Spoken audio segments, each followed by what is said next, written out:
Welcome back. Many Puerto Ricans are dealing with extreme heat. Now, we're talking about temperatures that feel as hot as 125 degrees, and that heat is expected to continue for another week. NBC6's hurricane specialist John Morales says these dangerously hot temperatures are connected to climate change, and here's why it should matter to all of us, because it could affect our hurricane season as well, John.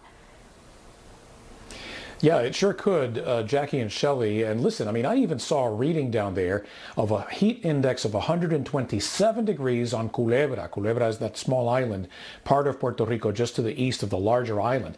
And yeah, I mean, there are weather elements to it, and we're going to discuss them, but there's climate elements to it too. And those are somewhat concerning, especially for us during this hurricane season. So this Puerto Rican heat wave has a lot to do with us down up here in Florida. And you know, we all need to pay a little bit of attention because, as I said at the start of the season, this hurricane season could be full of surprises, and they're not all going to be pleasant.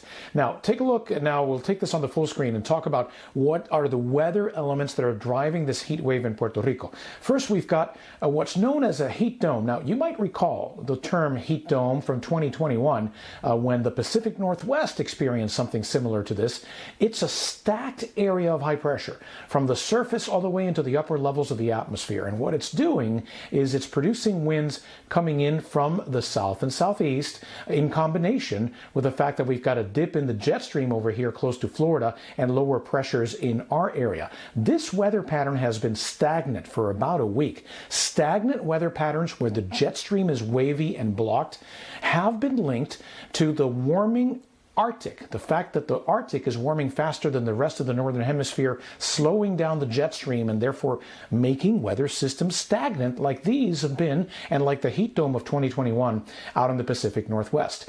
In addition to that, we've got sinking air under the area of high pressure, and as the air sinks, it compresses. Now, couple that with sea surface temperatures that are in the mid to upper 80s in this part of the Caribbean and the Atlantic, running in some spots about 3 degrees hotter than normal. And in other spots of the Atlantic, these sea surface temperatures are at record levels, record for this time of the year heat in the ocean. And that's because in a warming planet, we've seen the oceans absorb 90% of the heat that's being trapped on the planet because of the greenhouse effect. A lot of that goes into the oceans, and that's why we're seeing these sea surface temperatures being so hot.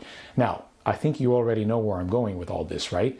Yeah, I mean, I know today NOAA and the National Weather Service declared officially that the El Nino has begun. And typically we'd be jumping for joy for that because the El Nino tends to dampen hurricane activity in the Atlantic. The problem is that we've got this. We've got these record-setting sea surface temperatures. So what's going to win out here? The ocean heat driving and fueling hurricanes, or the El Nino producing those stronger westerly winds aloft and trying to cut off the head of the hurricanes? We are not sure. There is a lot of uncertainty for this hurricane season, and that's why the Puerto Rican heat wave has links to Florida's potential impacts during hurricane season.